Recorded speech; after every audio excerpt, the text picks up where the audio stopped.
civilization. This is the story of Egypt.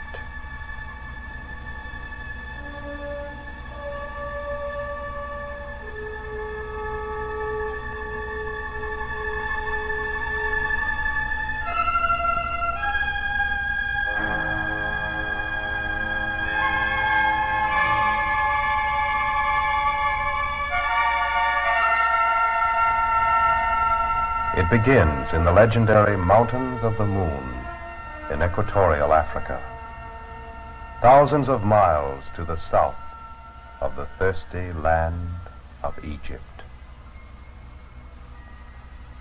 For Egypt is the Nile, and the Nile is Egypt.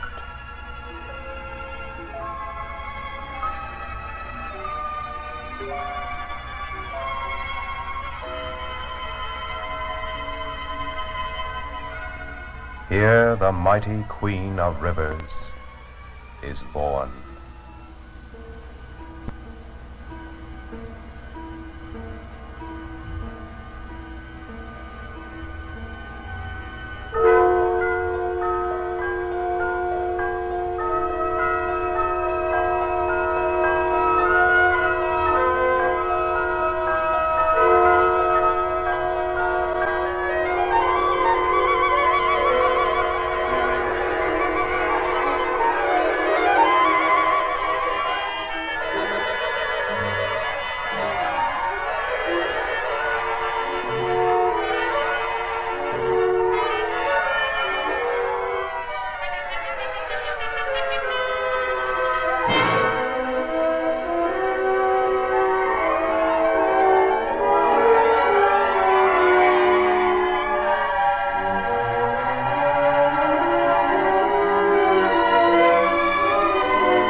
From many sources the waters gather and flow northward thousands of miles out of Uganda, through the Sudan, and into the parched land of Egypt.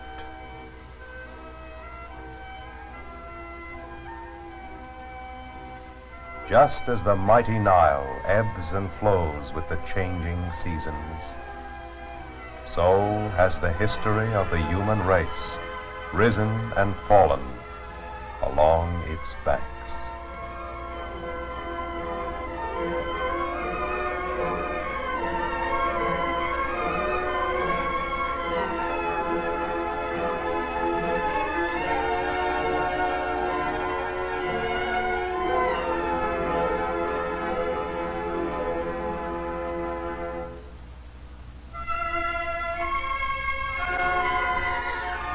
Before the dawn of recorded history, much of North Africa was a green and verdant land. The sun smiled down. And then came the change. The great glacier in Europe receded to the north. The sun became an angry god. Blistering hot winds swept across the land, killing the vegetation. No longer did the life-giving rain fall from the heavens.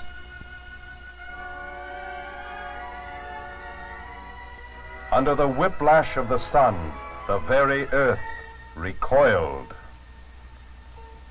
For thousands and thousands of years, the sun beat down and blistered the earth, drying up the watercourses, changing a verdant land into a barren wilderness.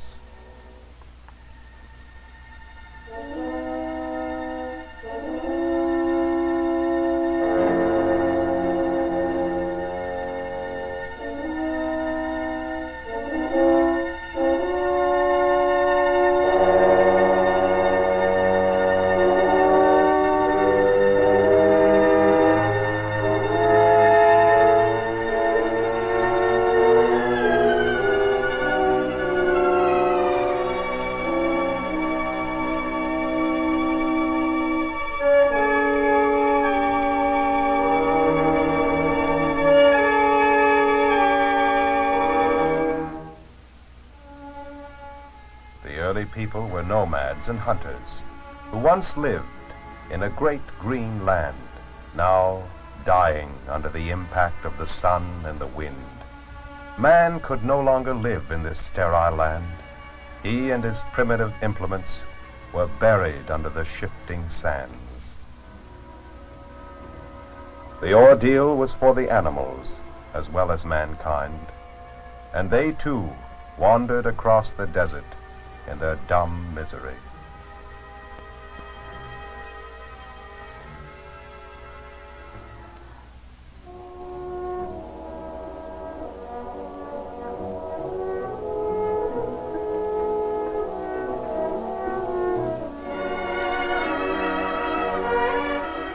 Here and there, a few small pools remained, enough to sustain life,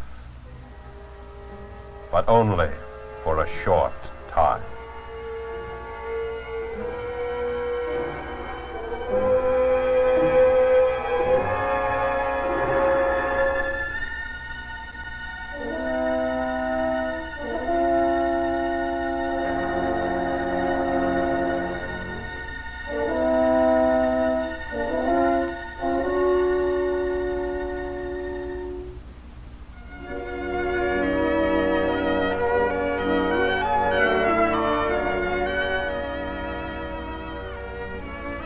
In all this once lovely land, there now remained only a few scattered oases where life could still go on.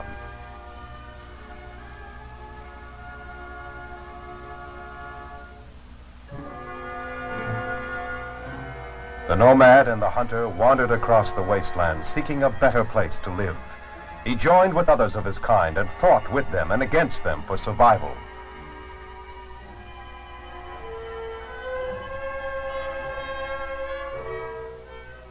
The great valley of the Nile became his homeland, for where its magic waters touched the barren desert lay a green and fertile land.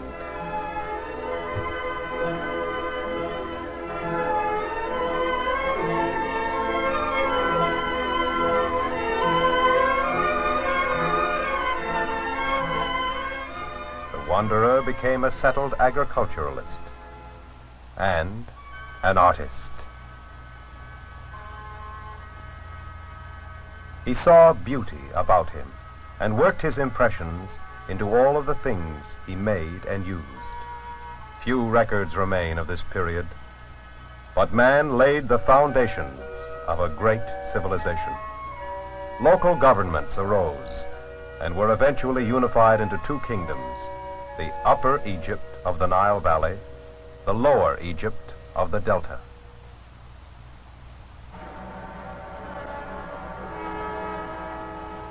Narmer, the king of Upper Egypt, conquers the kingdom of the Delta.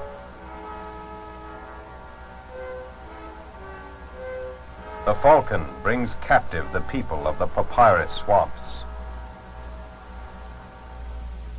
Thus, over 3,000 years before Christ, Narmer becomes the first pharaoh of Egypt, ruler of the two lands.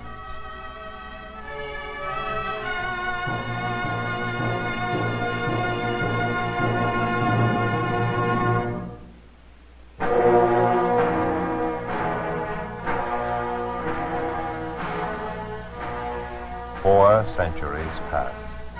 Here on the edge of the desert, above the Nile at Saqqara, rises the Step Pyramid, the oldest standing stone structure on the face of the earth. And here, the architect, Imhotep, wrought a poem in limestone. A great funerary temple surrounding the pyramid to serve as the eternal home of King Djoser of the Third Dynasty.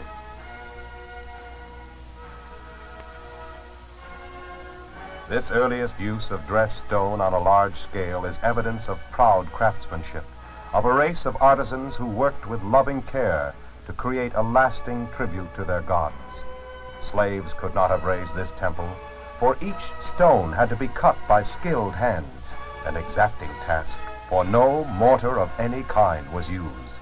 In these distant times they knew the beauty of the play of sunlight and shadow on uncluttered surfaces. And here, over 2,000 years before the golden age of Greece, Imhotep designed the fluted column.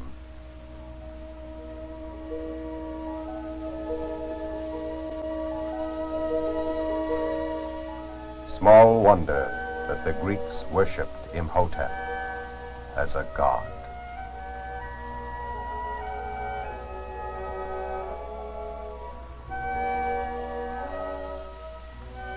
Throughout the temple, details suggest earlier primitive construction.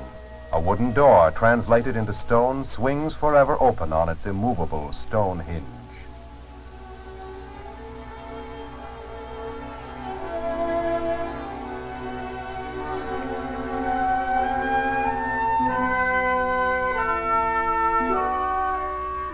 This exquisite structure was erected 4,700 years ago, at a time when the peoples of Europe dwelt in primitive darkness.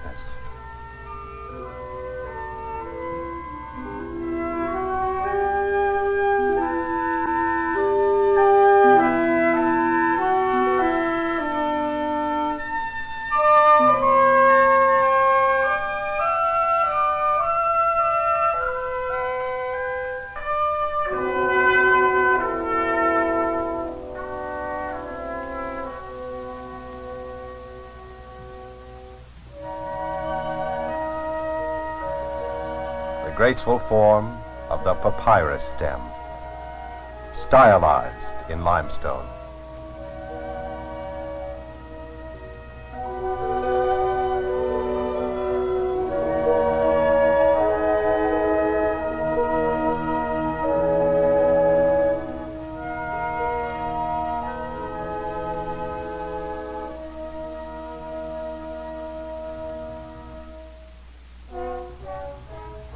The ancient stonemasons did their work to perfection, each stone individually shaped to fit, without the use of mortar.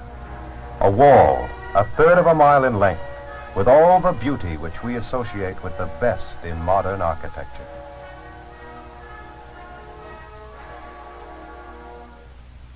A false door is the portal of the underworld. The tombs of the nobles depict the life of the times, and are not wanting in gaiety.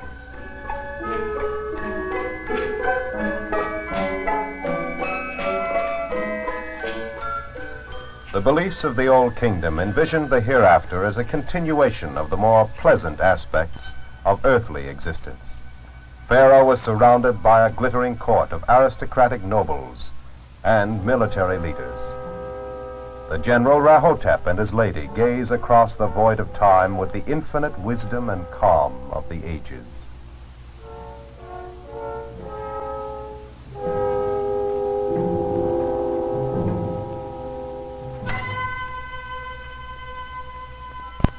A jeweled collar will brighten the journey into the land of the dead. The swamps of paradise reflect the struggle of nature, as on earth.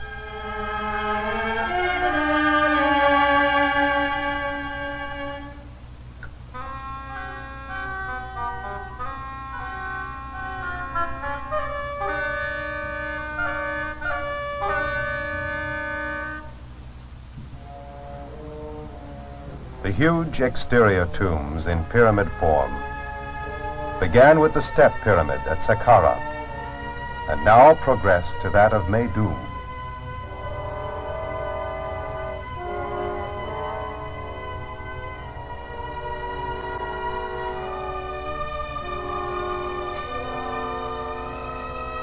The bent pyramid of Dashur is unique in design, a true pyramid for half its height. The upper portion cuts in at a shallower angle. Near Dashur stands the earliest geometrically true pyramid. On the plateau of Giza, we find the full flowering of pyramid tomb construction.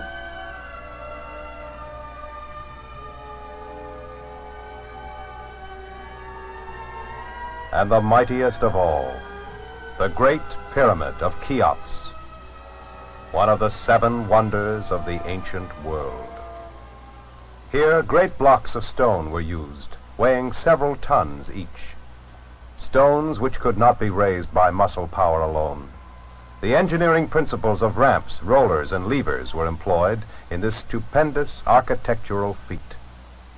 The upper courses of stone originally rested almost 500 feet above the base.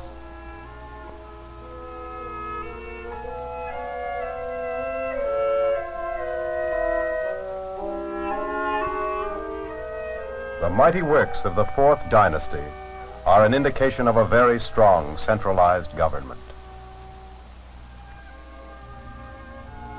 Daughter of a king, wife of a king, mother of a king. Queen Hetepheres was the great lady of the Old Kingdom. Her tomb furniture made of wood encased with pure gold has the beauty of the gentle curve and the serene straight line.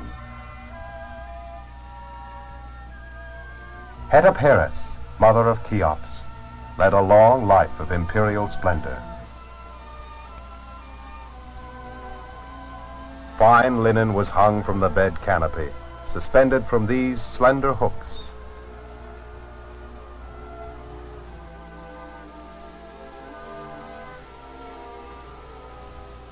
The Dowager Queen often rode about the palace grounds in her royal carrying chair.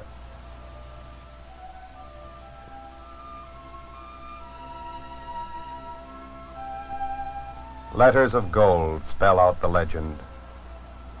Mother of the king of Upper and Lower Egypt, follower of Horus, guide of the ruler, favorite lady whose every word is done for her, daughter of his body, Hetepheres.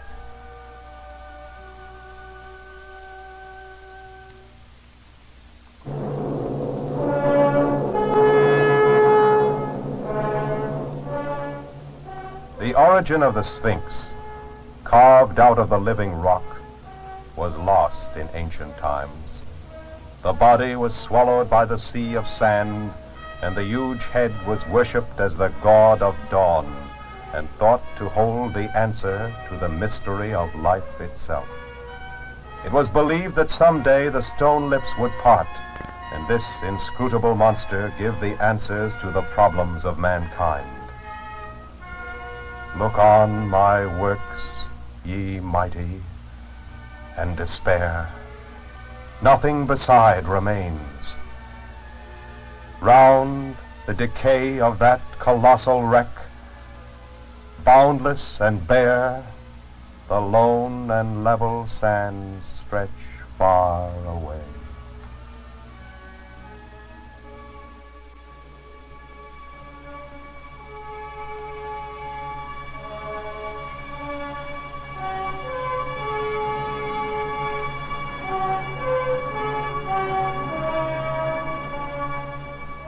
On the body of a lion, the proud head of Khephren, the son of Cheops and builder of the second pyramid, keeps eternal vigil over the valley of the Nile.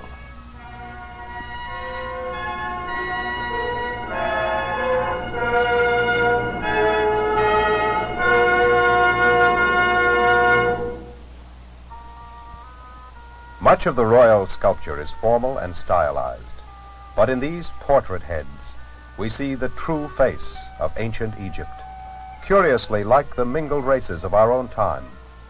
These portraits of nobles were placed in the tombs to assure a permanent home for the ka, or spirit, in case the mummy was destroyed.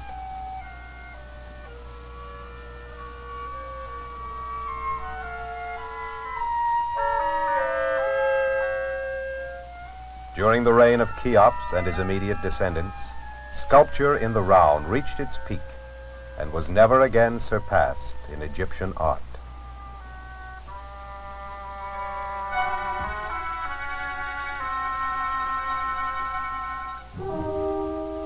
Diorite, one of the hardest materials, here holds King Khephren in regal dignity.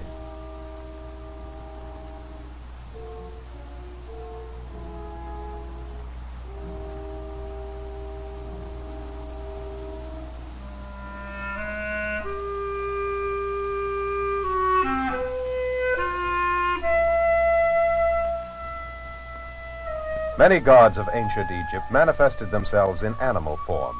The hawk god, Horus, was destined to remain a chief deity up to the Christian era. He represented the forces of good against evil. In the 5th dynasty, the governors of the individual provinces began to assume some of Pharaoh's control. Under Pepi I of the 6th dynasty, this process continued. Pepi II began his reign on the lap of his queen mother and ruled for 94 years.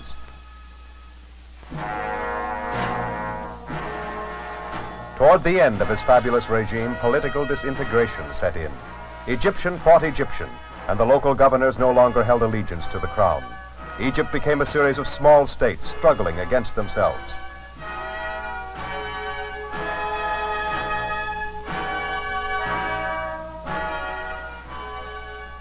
Thus was brought to a close the great glory of the Old Kingdom, which had lasted nearly 1,000 years.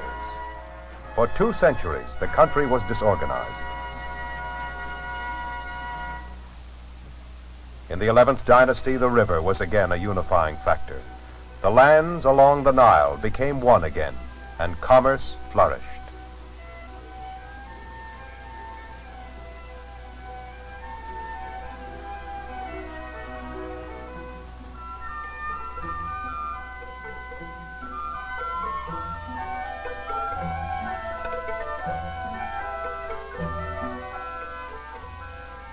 The gods of Upper and Lower Egypt bind together the lotus and papyrus, symbols of the 2 lands. Mentuhotep II regained firm control and ushered in the Middle Kingdom.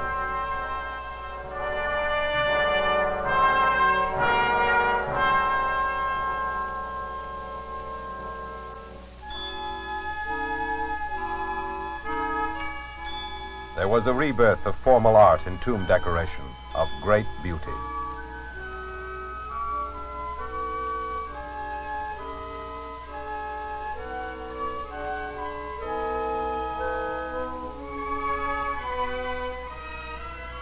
On her limestone sarcophagus, Princess Kawit has her hair dressed by an attendant. A polished bronze mirror reflects her vanity. Provisions are made for life in the hereafter. While the cow is milked, the calf is denied, and the mother sheds a formal tear.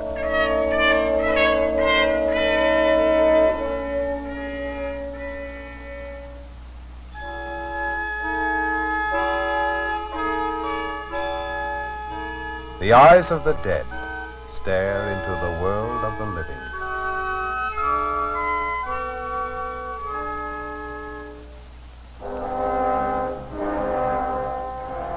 The 12th dynasty continued this period of prosperity and conquest. Sesostris I ruled the 2 lands in 1960 BC. The names of Egyptian rulers are enclosed in this characteristic oval, the royal cartouche of Sesostris I. Royal jewelry reached a high standard of excellence. Magnificent monuments were erected during his reign, such as this shrine dedicated to the god Amun.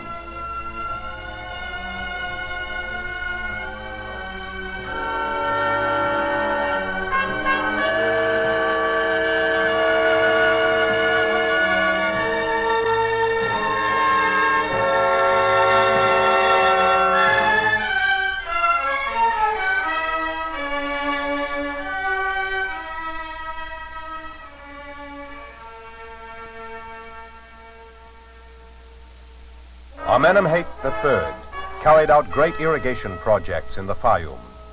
The fury of the unchecked waters during inundation had to be controlled. A great reservoir and a complicated series of canals were excavated. No longer was the Nile a fickle monster, but the controlled servant of the people who dwelt along its banks. This grand-scale project was carried to fulfillment with this simple type of hoe, and countless tons of earth were moved in tiny baskets.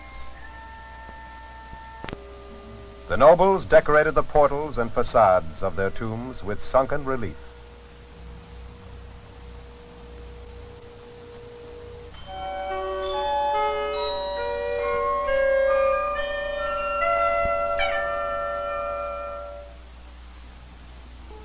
colorful birds of Beni Hassan fly through the heavens in the afterworld as in life. In the ensuing millennia, man will spend his years in struggle and strife. Millions of humans will fall before the wrath of their brethren. The forces of nature will alter the face of the earth, but the wild creatures remain unchanged. The birds of Beni Hassan fly in the skies of today.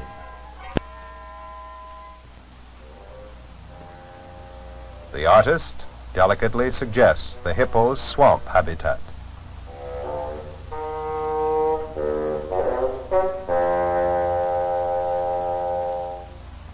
Wooden bedsteads were frequently inlaid with ivory animals.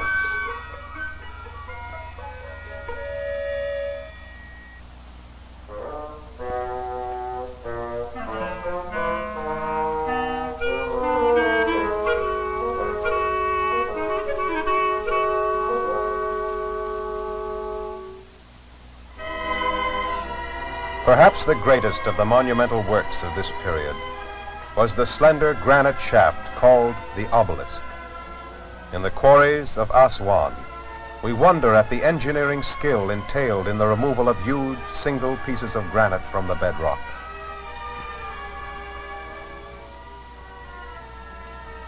Balls of dolerite or other hard stone were used in the channeling out process. Human hands patiently wielded these primitive tools to reduce to dust the parts of the rock which had to be removed. This giant shaft would have been the tallest of all obelisks, but a fault was discovered in the quarrying process, and the project was abandoned. This staggering feat of engineering, begun at the quarry, continued on in the journey 400 miles down the Nile, reached its climax when the shaft was proudly raised before the gateway of a great temple.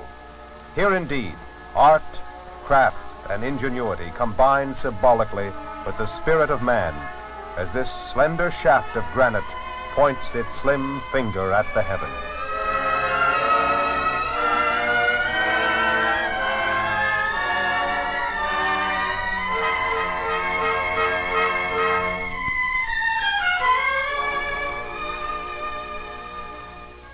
The Middle Kingdom met its end in political disintegration and civil war. From the east, the Hyksos in with a terrible weapon, the war chariot. For 2 centuries, Egypt bowed under the yoke of foreign domination.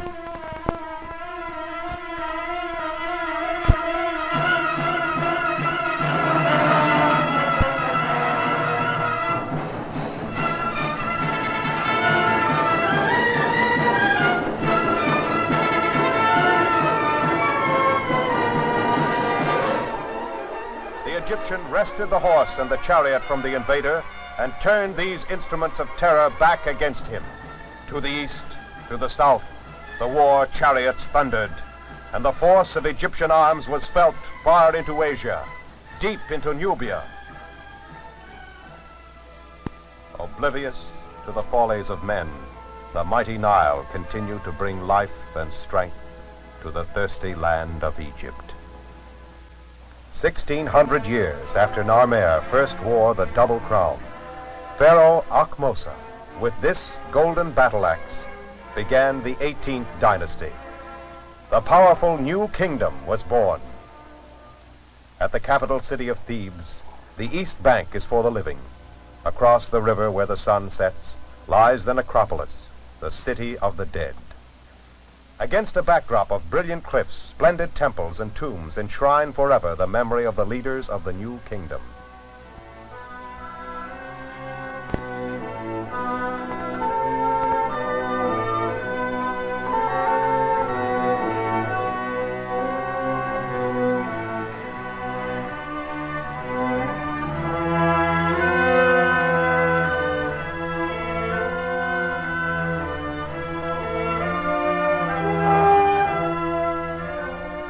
The temple of Hatshepsut reaps the full benefit of its dramatic natural setting.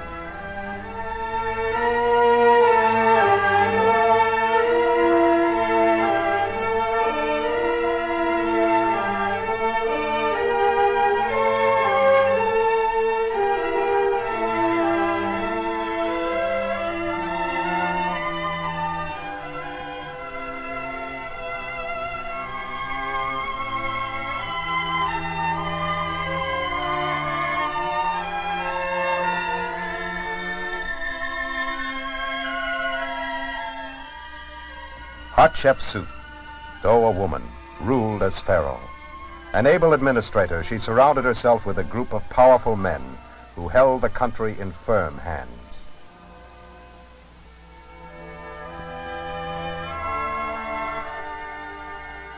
The goddess Hathor, represented as a cow, yields strength to Hatshepsut.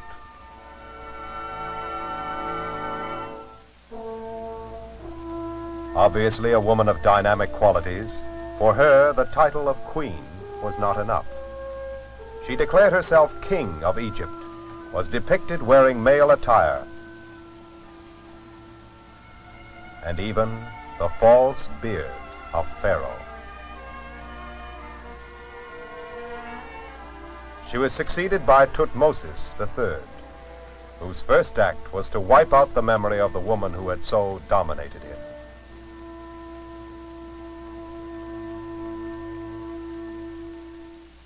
Despite this initial pettiness, Thutmosis went on to become a powerful monarch in his own right. He extended the empire by conquests to the south and north to Palestine and Lebanon. This warrior king personally led his armies in 17 different campaigns. In this delicate marble miniature, Thutmosis makes offering to his gods. His personal valor was supplemented by shrewd tactics. He once introduced his troops into a beleaguered city concealed in sacks, as in the story of Ali Baba.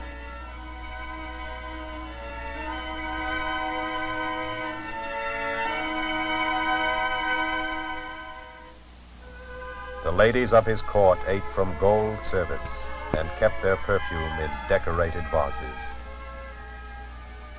A statuette in solid gold represents Thutmosis III in the likeness of the chief god, Amun, an example of the cult of the divinity of kings.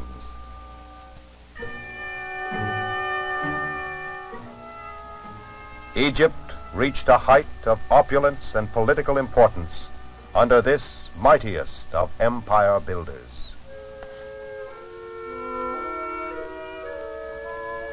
Not long after the warlike era of Thutmosis came a period of peace and prosperity under Amenhotep III.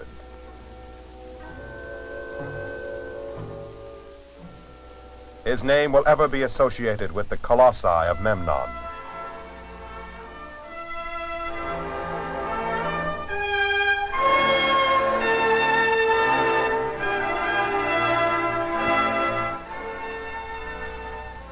Times the height of a man, these huge statues once guarded the entrance to his temple.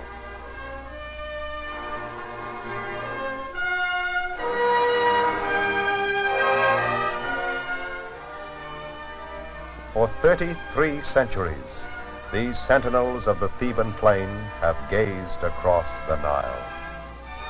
With sightless eyes, they look to the east, to the land of the dawn, to the glories of Karnak and Luxor.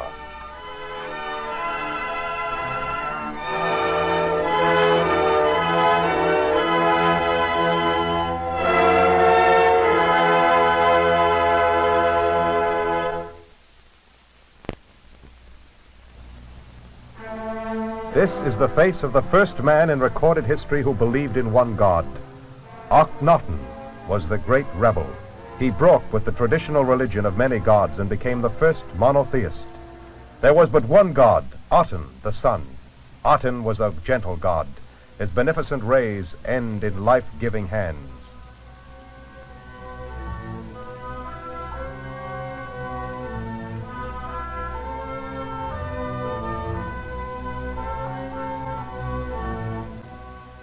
There was revolution in the arts as well.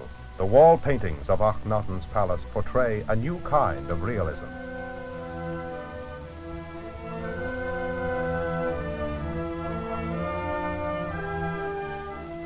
These new techniques also found expression in ceramics.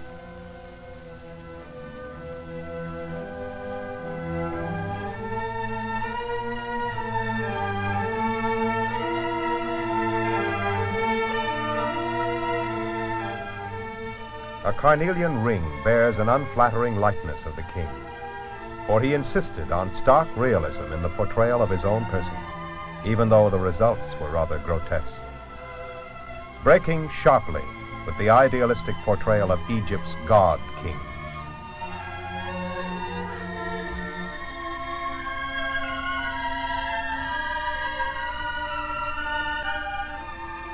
Akhenaten and his queen, Nefertiti. It was their dream that Egypt would follow their ideals, but the world was not yet ready. Titi, a beautiful one has come.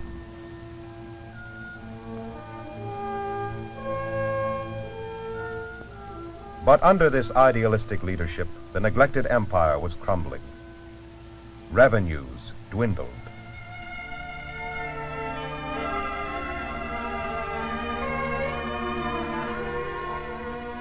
When Akhenaten died, the cult of Aten died with him, and Egypt reverted to the worship of its multiple gods.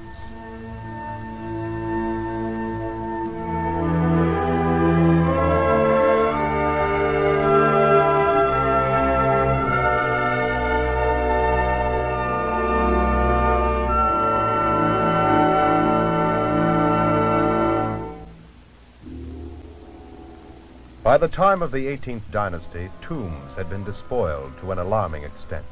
The kings no longer desired to be buried in a conspicuous place. Beyond the cliffs which flanked the Theban necropolis lay a wilderness of desert hills.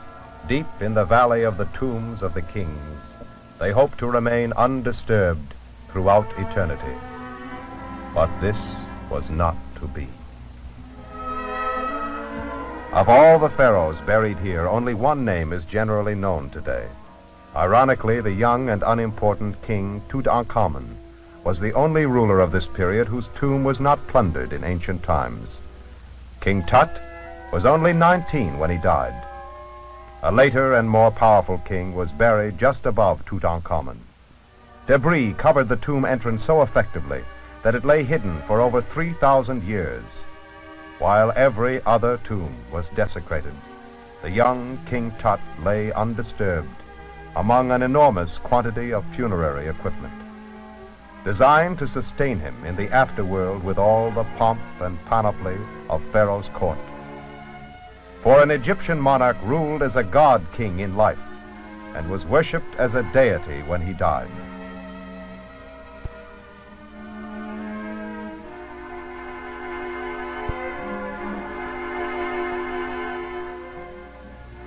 An ivory fan bears the royal cartouche. In addition to its powerful deities, Egypt had a host of household gods, such as the god Base, whose function belied his fierceness. Appealing to the vanity of the ladies, his realm included the overlordship of cosmetics.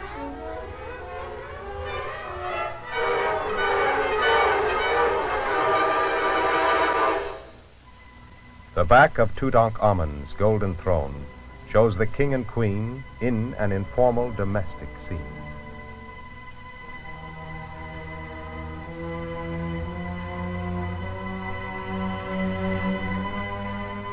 A golden dagger and sheath, prototype of blades familiar throughout history.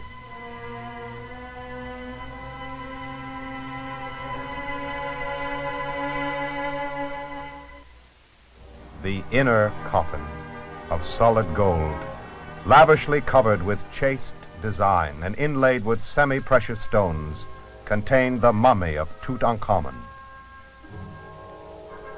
The magnificence of these trappings of a minor king leads us to wonder what must once have lain in the resting places of the great conquerors and statesmen.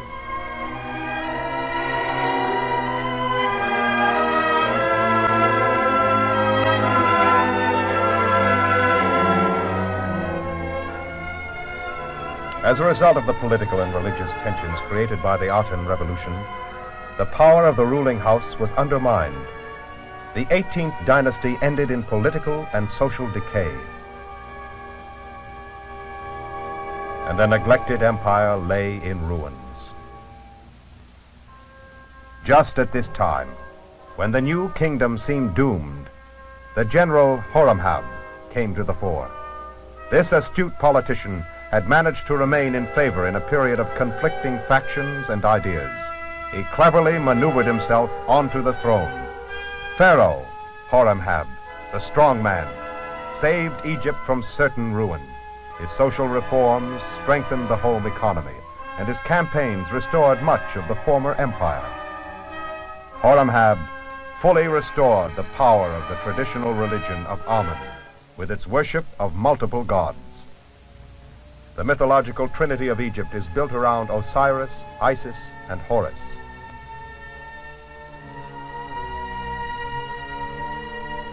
Osiris was a legendary king who was destroyed by a treacherous brother. He was raised up again with the help of his devoted wife, Isis, and avenged by their son, Horus. Anubis, the jackal, was in charge of the funeral rites and the guide of the dead in the hereafter.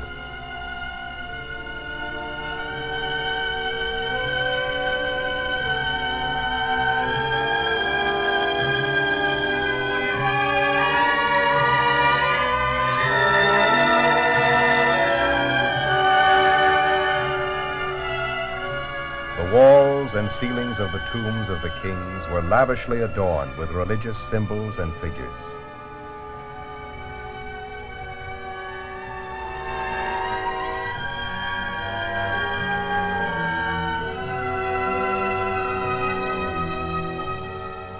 Stylized stars decorated the ceilings of some of the tombs.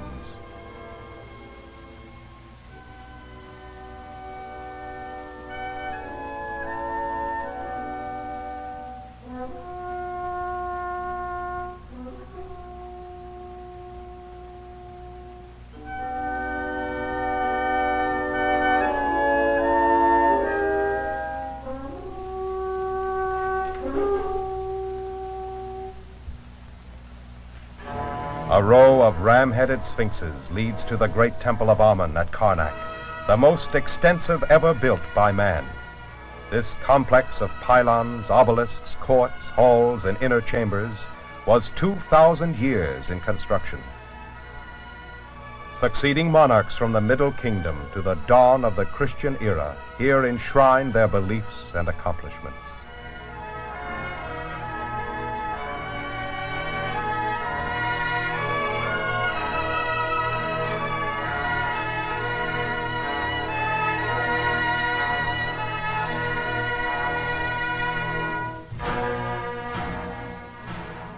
Standing in the midst of these mighty works is the forest of columns called the Hypostyle Hall.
The papyrus and lotus represent the union of Upper and Lower Egypt.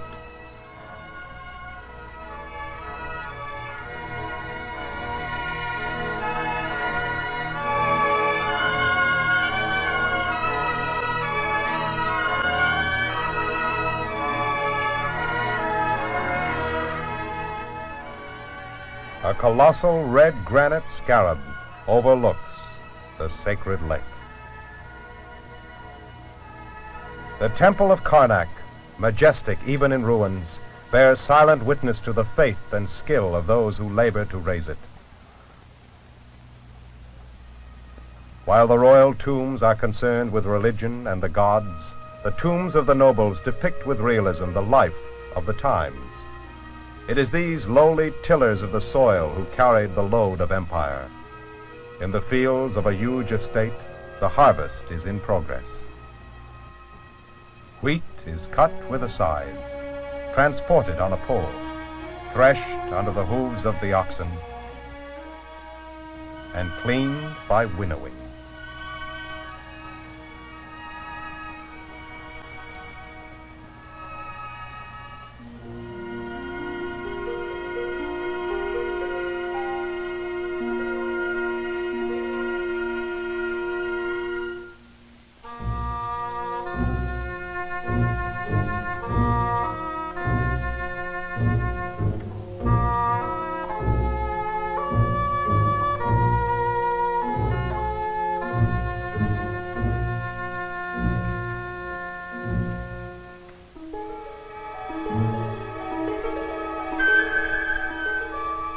In the afterworld, the throwing stick brings down fowl on the wing.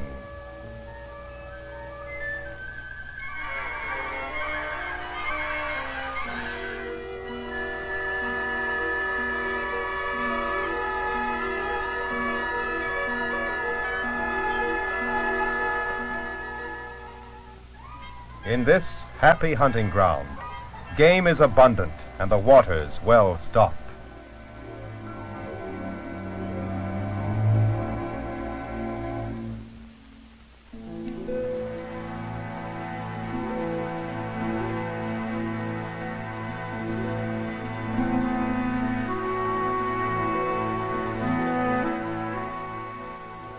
The noble lord and his lady, who certainly never did so in life, plow the heavenly fields and harvest the wheat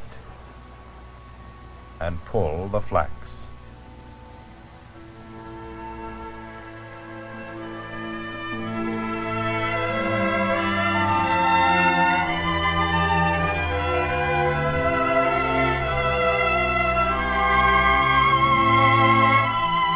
The superb color values remaining in these paintings, over 3,000 years old, are a credit to the technical knowledge of the artists.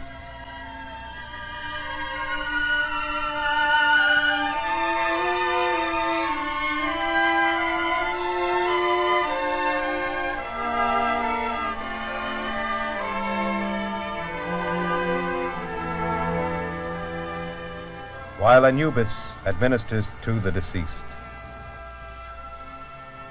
the professional mourners prove their grief.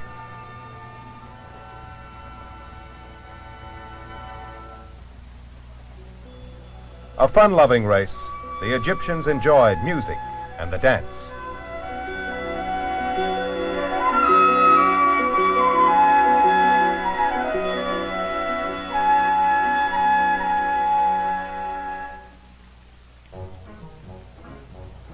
Some ancient cartoonist may have used this papyrus to record fairy tales or fables, or as a Gilbert and Sullivan satire on the behavior of court officials.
But death and the life in the hereafter was their most important consideration.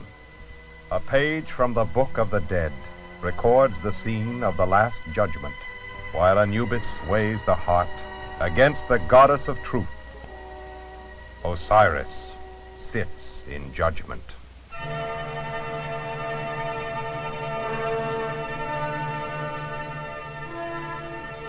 The Temple of Luxor was constructed during the height of the Empire period, over 3,000 years ago.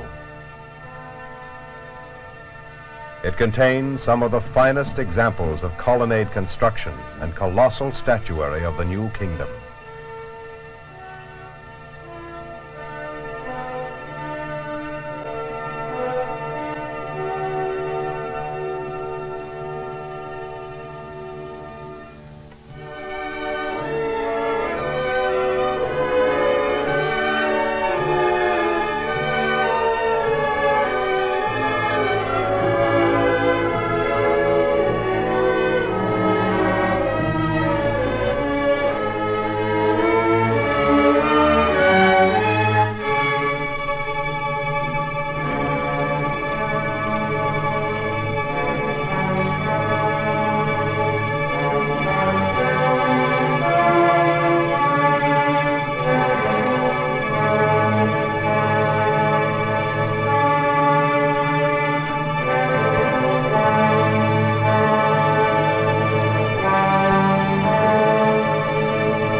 Lost in the shadows of the magnificence of the king stands the queen.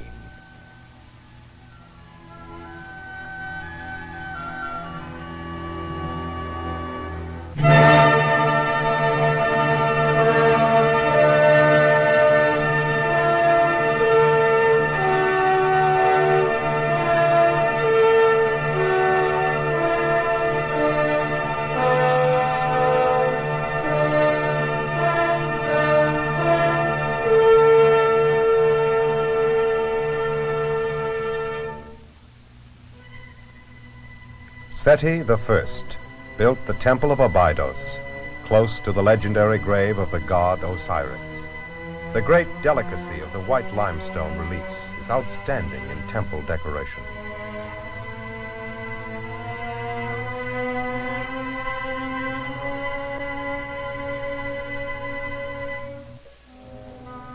Additions were made by Seti's son, Ramses II. Here he hunts the wild bull with the assistance of the crown prince. Ramses II was one of the first cowboys.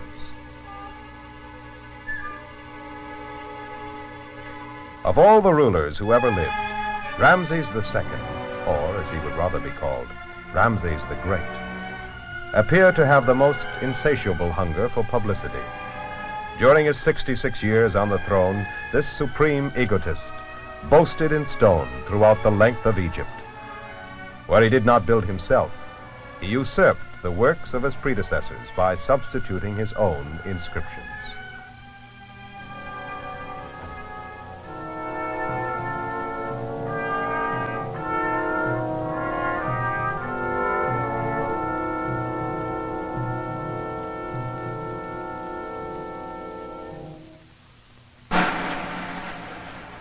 While still a young man, Ramses led his forces into Syria. Near Kadesh, his dangerously extended army was caught off balance by the hordes of the enemy. The king and a portion of his army were trapped. Ramses and his men, heavily outnumbered, fought valiantly for hours. The timely arrival of the main Egyptian force saved the day, and the Hittites were driven off.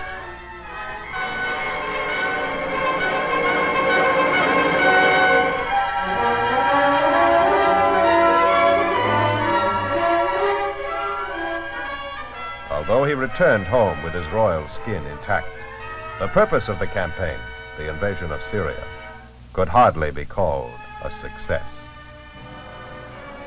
But forever afterwards, the king boasted of the Battle of Kadesh as a tremendous victory, and highly exaggerated versions were carved on temple walls from Nubia to the Delta. At the Ramesseum, he erected the most colossal statue of all time in one huge block of granite.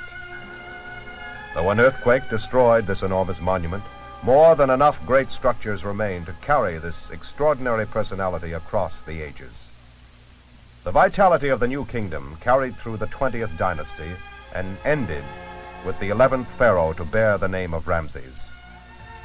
Then followed a period of decline, and Egypt never again regained its position as a political world power. However, in the 26th dynasty, there was a renaissance in art. An attempt was made to return to the great artistic traditions of the earlier periods.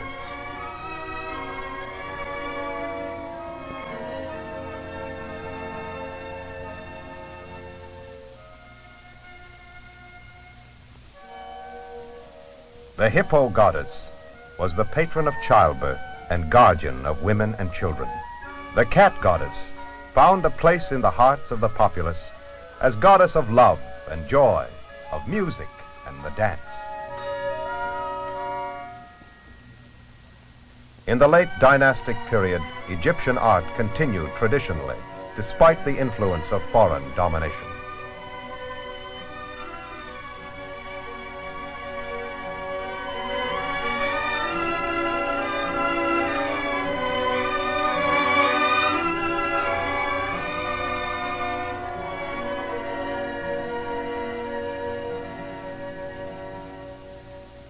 Then, out of the north, came Alexander, whom men call the Great. In this ancient land he sheathed his bloody sword and conquered with his mind. Proclaimed born of the sun god, he became a living deity. The Greek god Zeus and the Egyptian Ammon merged into Zeus Ammon, the all-powerful. Thus began the 300-year reign of the Ptolemies, which ended with Cleopatra.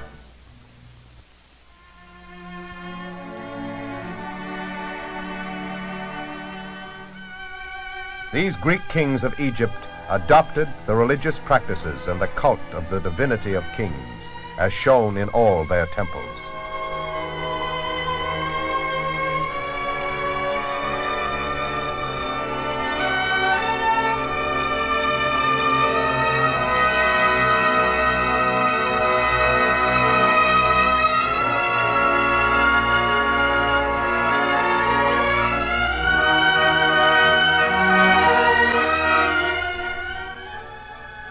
Perhaps the outstanding beauty of the Ptolemaic temples lay in the enormous, unbroken plains of the walls.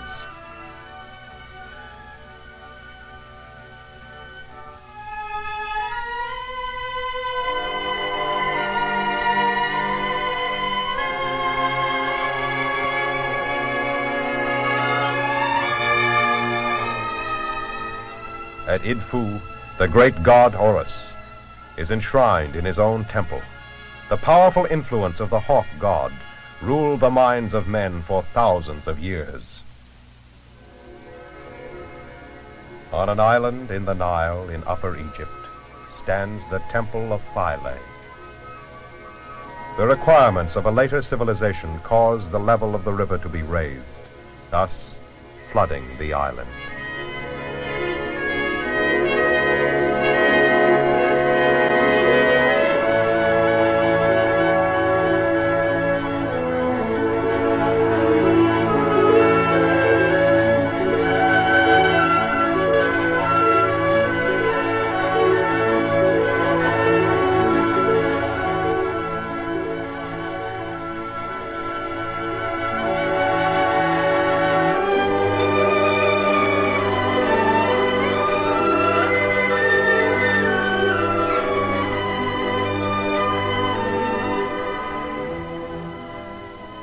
The Temple of Philae, still worthy of its ancient name, the Jewel of the Nile.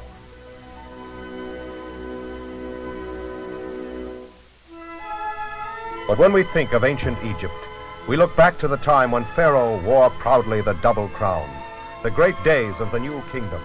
At such a time, Ramses II ruled, and far up the river in Nubia, the great temple of Abu Simbel was carved from the living rock. The colossi of Abu Simbel are as gigantic as those of Memnon. But here, the features remain intact, and the powerful faces express supreme confidence. Majestic, calm.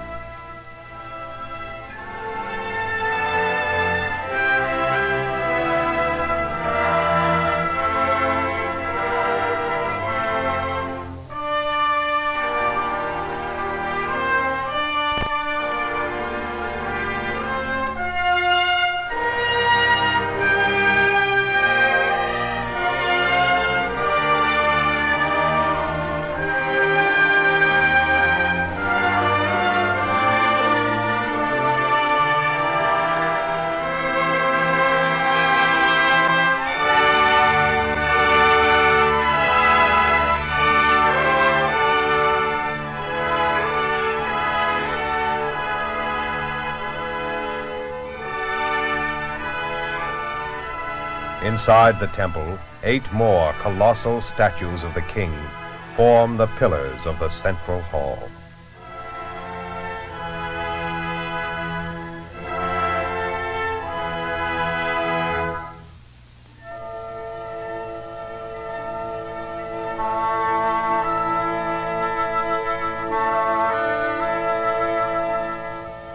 From across the Nile, this fine cameo, in its perfect setting, sparkles in the waters. But the forces of nature which level mountains play scornfully with the mightiest works of men. Slowly, inexorably, the stone head crumbles.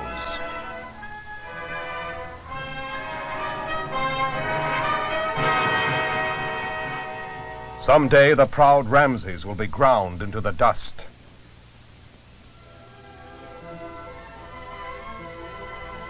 Someday the relentless sands will reclaim all of the glory of ancient Egypt. What then remains? What legacy survives? What of value to mankind for all the thousands of years of imperial splendor? The true glory will live as long as the spirit of man seeks beauty. For Egypt is a monument, not to the conqueror and the statesman, but to the artist, the architect, the painter, the sculptor, whose works will remain in the minds of men when pomp and ceremony are but a whispering echo in the corridors of time.